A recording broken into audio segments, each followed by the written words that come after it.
Well, this year, for the first time, the Revel will take place over 2 consecutive 4-day weekends, and that will be Thursdays through Sundays, and we have more details on our website and our digital platform, KTPS Plus. Can't wait for that. So many talented artists, including her. That was interesting. I'm excited to see. Yeah, I am too. Going to be a good time at the Revel. It was a popular sport for hundreds of years. And this morning, KTPS 3's Taylor Gibson is learning the maybe lost art of fencing. And he joins us live now from Fairfield Avenue School of Fencing in Shreveport. Good morning, Taylor. Good morning, Nate and Shannon. Look, we have been having a great morning so far. We've gotten to know, and we're here at Fairfield School and Museum of Fencing. And guys, there is so much history here. I'm going to turn this over to you, and please tell us about your business and introduce yourself. So, I teach people to fence. Yes. And people will say, well, do you have any customers? I'll go, well, no, I go in the morning and I open the door and I say goodbye to my wife in the morning, and then I come in and I wait, and then at lunch I just go to eat and nobody was there. And then 5 o'clock, well, nobody fences, so I close up and I go home. And my wife goes, how was your day, honey? And I go, it was great. It was great, yeah. Because most people don't know any fencers. Well, look at that. So does that mean no one does it? Oh, no, maybe someone does come here. Absolutely. And I teach them fencing. Yes. And people ask me funny questions. How old do you have to be? How old do you have to be to eat out? There could be a range. Exactly. So if you want to take fencing, your age isn't really that important. Perfect. And so I teach fencing. And now the rest of the stuff, I really felt that a lot of people are forgotten. Not just in fencing, but forgotten in everything. But since I'm in fencing, I thought I'm going to put a lot of the memories of everybody's stuff, bring it together so that people can look at it. But do people look at it? No, most people don't look at it. They look at their cell phones when they walk in. And am I annoyed by that? No. People are people. And I don't worry about what other people think or are interested in. Absolutely. So I do this, and I have a great time. And I don't know if anyone else does. But I mean, this is a beautiful spot though, right? And people come in, and the history here, you said that there was hundreds of years of history. Correct. that is in this museum. Sure. I mean, like I have fencing masks that are leather protection filled with horsehair, and I've got artifacts here, a show that went on a national tour. Have you heard of a national tour? Absolutely, like yes. you did as a kid? Yes. And this is a box. These boxes were being sold in the early 1900s. And what item would you think was going into these boxes in 1902? Maybe a key of some sort, or A big key. A big key. No, gloves. It's a glove box. Glove box. Because Yes. everyone needed gloves. Amazing. In a car, is there a glove box? There is a glove box. in the Because car. everyone had to wear gloves. You love to see it. Yes, so I've got things, and do most people find that very interesting? No, but I do. But it is interesting. And look, we have so much history here, and there's so much to be had, and there's going to be a lot that people are going to want to make sure that they see. We're going to learn some lessons in here from a great. So guys, don't go anywhere. We will be back. And for right now, we're sending it back to the studio with Nate and Shannon.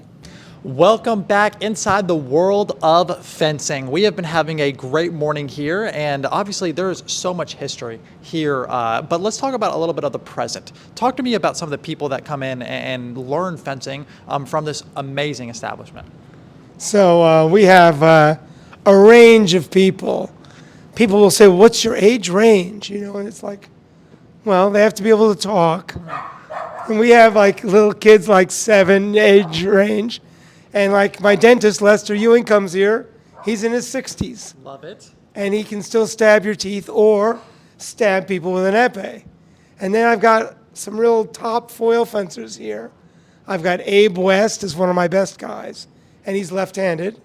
And then I have Luka Mikaberidze. People love to mispronounce his name.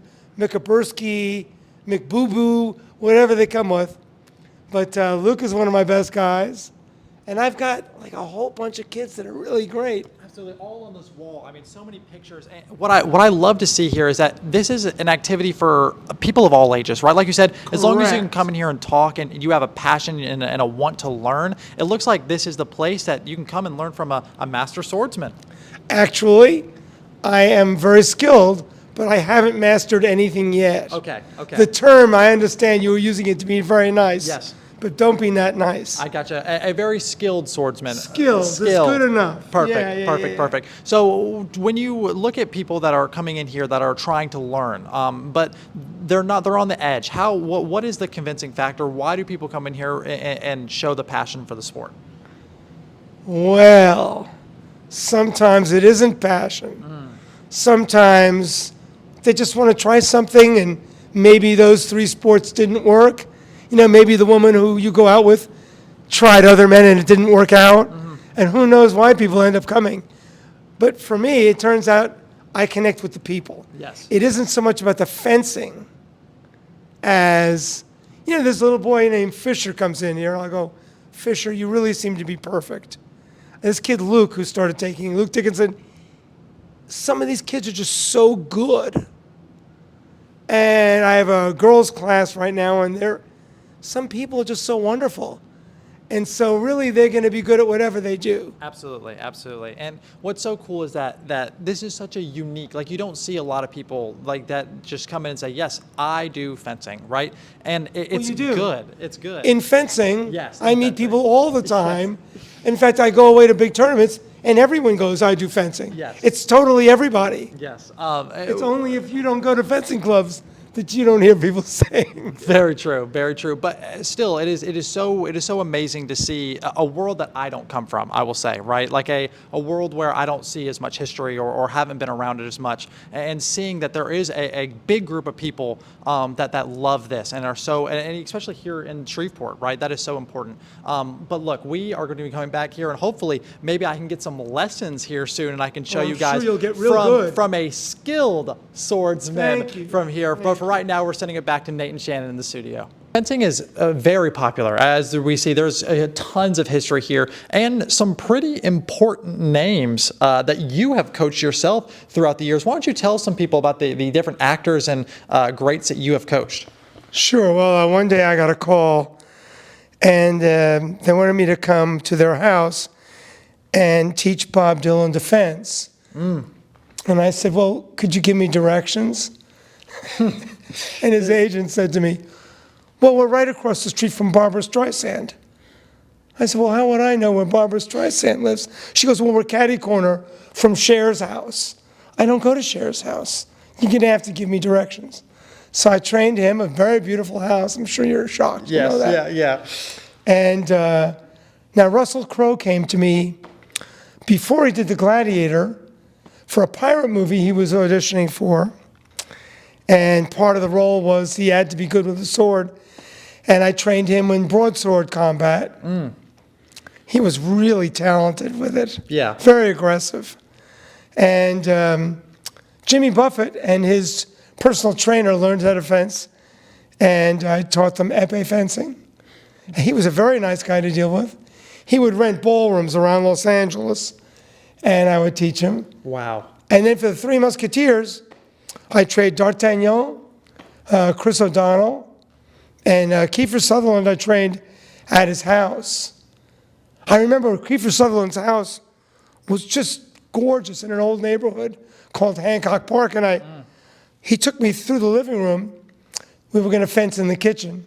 No. And I said to him, God, that sofa. I mean, I just couldn't believe how beautiful the sofa was. I said, where'd you get that sofa?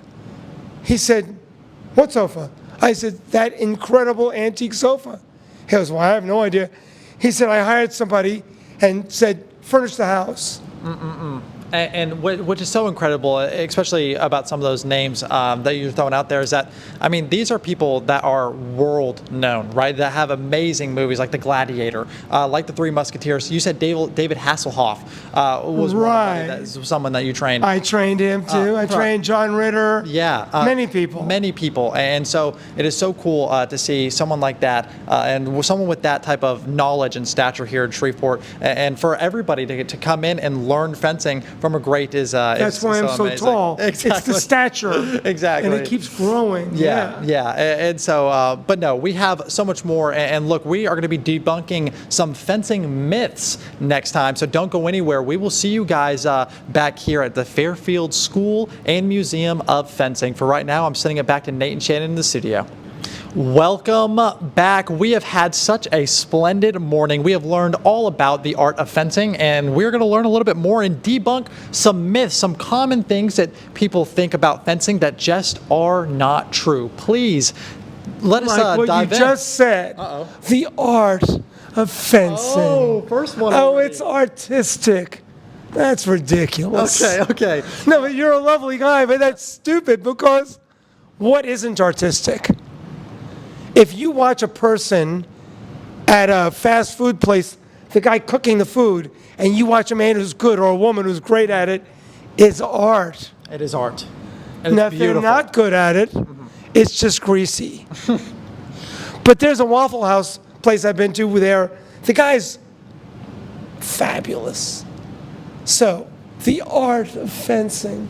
Oh, it's so intellectual. No, it isn't. Nothing like chess. So what is like playing chess? Football. The offensive coordinator is in a booth watching 11 people here, and each person has to do those first 4 guys. They're going to push. That guy runs that way, and you are playing them as like a chessboard. Absolutely. And fencing. So football is like chess for the coaches. Fencing isn't like chess. Not at all. Because in chess, I go first, and I have many characters. Then, after I move, it's your turn. Well, in fencing, I can attack you 5 times in a row, and it's over. I don't have to wait for you to do anything. So, it's not like chess. But why do people say that? Oh, it sounds so intellectual. But what if you're an idiot and you take fencing? You're now an idiot taking fencing. And you're probably going to lose a lot. And you fence like an idiot. But what if you're physically quick? He's an idiot who wins. Yes. So, who's to say which sport has strategy? Is there a sport with no strategy? Well, I've never heard of one. Very true. In track, aren't there not strategies about when you let it go?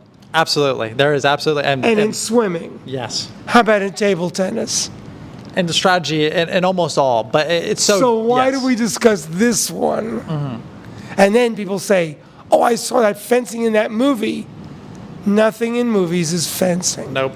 Now, it is sword related, but it's all choreographed, which means it's not fencing. It's not fencing. And look, so we have had an amazing morning, right? And we've learned about everything that revolves around fencing and where you can come and learn from a very skilled swordsman who can teach you all about it. He's taught some great people throughout history. And look, we have a 7 a.m. live stream that will be happening right after this newscast. If you want to see me pick up a sword and learn from this amazing swordsman right here, come and join us on KTBS Plus. We'll be there waiting on you. Come say hi. We'd love to see you there. But for right now, we're sending it back to Nate and Shannon in the studio. Guys, thank you